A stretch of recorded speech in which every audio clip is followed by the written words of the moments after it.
आज सारा राज्य रे उड़ीसार चाषी हताश तांकर हताशार कारण जे जो प्रतिश्रुति देइथिला Bharatiya Janata party double engine सरकार से प्रतिश्रुति प्रतारणार आज परिणत होईछि।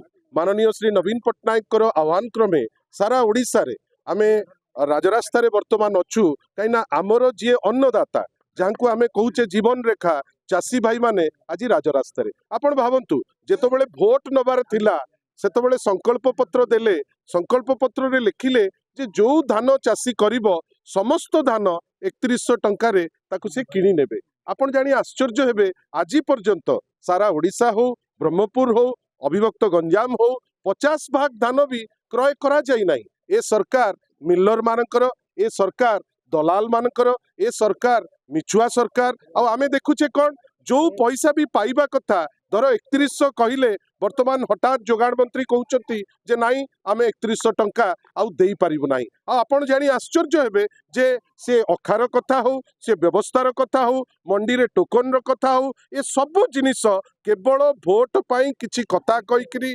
भोट नेले किंतु आपण बिहनर कथा कहंतु बिहन ठीक से दियागला नाही आपण सारर कथा कहंतु सार ठीक से दियागला नाही। आ दुखर कथा जे धान जोटा नेइकरी चाषी सारा वर्ष जी चिंता करिकरी रहितिला जे मु खरीफ रे मोर धान बिक्री करि परिबि राज्य सरकार को पाखरे जे बड़ बड़ कथा मिछ मिछ कथा जे कहितिले आजी से धान बिक्री हो नाही। आमे आसीथिलु आरडीसी ऑफिस घेराव करिबा पाई दलर समस्त नेता बरमपुर आरडीसी आज तो नहांती कहीं नुचिकी चली गले आमे आश्चर्य कहीं तांकर दायित्व जे जेतबेले चाषी आसीबे जेतबेले चाषी को समर्थन करुतिबा बिजु जनता दल आसीबो नवीन बाबू को आह्वान क्रमे आसीबे एटलिस्ट आरडीसी एठी रहिबा कथा बड़ बड़ दौड़ी टाणी कर्मी भितर को पशि पारे ना कर्मी किए आज तो चाषी अधा लोक आसचंती आपण तांकु भितर को छाड़िबे नाही आरडीसी ऑफिस रे रहिबे नाही सेक्रेटरी को दिया जिवो आमे जानुचे जे आंको मनोबल नाही किंतु दुखर कथा जे गोटे एमिति सरकार वर्तमान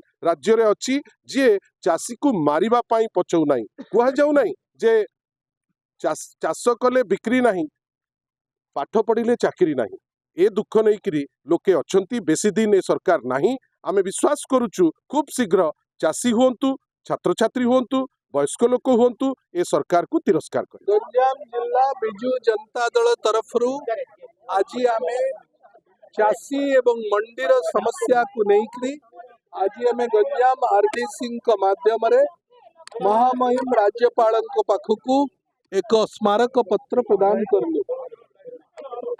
सारा ओडिशा रे भली गंजाम जिल्ला रे मध्य जो भली भाबरे व्यापक अनियमितता होची मंडी एवं धान प्रोक्योरमेंट रे ताहा पूर्वरु केबे देखा देई नथिला। सबुठारु अधिक समस्या होची जे ए थरक सबुठारु भलो क्वालिटी रो धान उत्पादन होची। वर्षा भलो होईची क्लाइमेट भलो अछि चाषींकर धान उत्पादन मध्य बहुत भल किंतु सबुठारु अधिक कटनी छटनी एफएक्यू ना रे सरकार करूचंती। सरकार संपूर्ण मंडी प्रोक्योरमेंट रो दायित्व को सरकार मिलर मानक हाथ को टेकली। चाषी मानक पय आरडीसी ऑफिस घेराव करथिलु आपण जानिथिबे बहु संख्या रे गंजाम जिला चाषी आछथि प्राय हंतसंत होथि आपण देखिथिबे डबल इंजिन सरकार जा कथा देइथिले कथा और से रखिले से पीढ़ियार मारले हमको सीड्स रे मारले हमको धान रे मारले ଆପଣ ଦେଖିଥିବେ 80% କଲେକ୍ଟର କହୁଛନ୍ତି ଆମର ଧାନ ଉଠିଗଲାଣି। ମୋର ନିଜର ଉଦାହରଣ ଦଉଛି, ମୋ ମାଙ୍କ ନାଁରେ 75 କ୍ୱିଣ୍ଟାଲ ଆସିଥିଲା। ମୁଁ ବାରମ୍ବାର ସପ୍ଲାଇଙ୍କୁ କହିଲି କେବେ ଆମର ଧାନ ନେଉଛନ୍ତି ନା, ଆପଣ ମିଲରକୁ ଦେଇଦିଅନ୍ତୁ, ମୁଁ ମିଲରକୁ ଧାନ ପଠେଇଦେଲି। ଆଉ ଆଇସ୍କାନ୍ କେବେ କରୁଛନ୍ତି? ନାଇଁ ଆଜ୍ଞା ଏବେ ଟାର୍ଗେଟ ଆସିନି, ଟାର୍ଗେଟ ଆସିଲେ କରିବା। ମୁଁ ଲୋକଙ୍କର ଧାନ ଉଠାଇନି, ଟାର୍ଗେଟ କେମିତି ଆପଣ ପଳେଇଲାଣି? ନା ଆସିଲେ ନିଶ୍ଚିତ କରିଦେବା। ଯେତେବେଳେ ଟାର୍ଗେଟ ଆସିଲା ମୁଁ ପଚାରିଲି ପରଦିନ ଆମର କେବେ ଆଇସ୍କାନ୍ ହେବ? ନା ଆପଣଙ୍କର ଲାପ୍ସ ହେଇଗଲା। ନା କାହିଁକି ହେଇଗଲା? ନା ବିଜେପିର 2 ଜଣ ଆସିକି କହିଲେ ଯେ ବିଜେଡି ବାଲାଙ୍କର ଏକ୍ସଏମଏଲଙ୍କର ଧାନ ଉଠାଇବାକୁ ହବନି, ସେ ରିସ୍କ ଆମେ ନେବୁ। ସେ 2 ଜଣ କିଏ? ତା ଉପରେ କାର୍ଯ୍ୟାନୁଷ୍ଠାନ ନିଆଯାଉ। କାହିଁକି ଆମକୁ ମନା କଲେ? ଯଦି ଆମର ଯଦି ଧାନ ନିଆଯାଉନି, ଗରିବ ଲୋକଙ୍କର କିପରି ଆପଣ ଧାନ ଟାର୍ଗେଟ ଫିଲ୍ଅପ୍ କରୁଛନ୍ତି? ତେଣୁକରି ଟାର୍ଗେଟ ଆମର ଫିଲ୍ଅପ୍ ହେଇନି ଗଞ୍ଜାମ ଜିଲ୍ଲାରେ। ତେଣୁକରି ରାଜରାସ୍ତାକୁ ଚାଷୀମାନେ ଆସିଛନ୍ତି। ଯେଉଁମାନେ ବିଜେପି ବିଜେଡି ଫିଲିଂ କରୁଛନ୍ତି ତା ଉପରେ କାର୍ଯ୍ୟାନୁଷ୍ଠାନ ନିଆଯାଉ।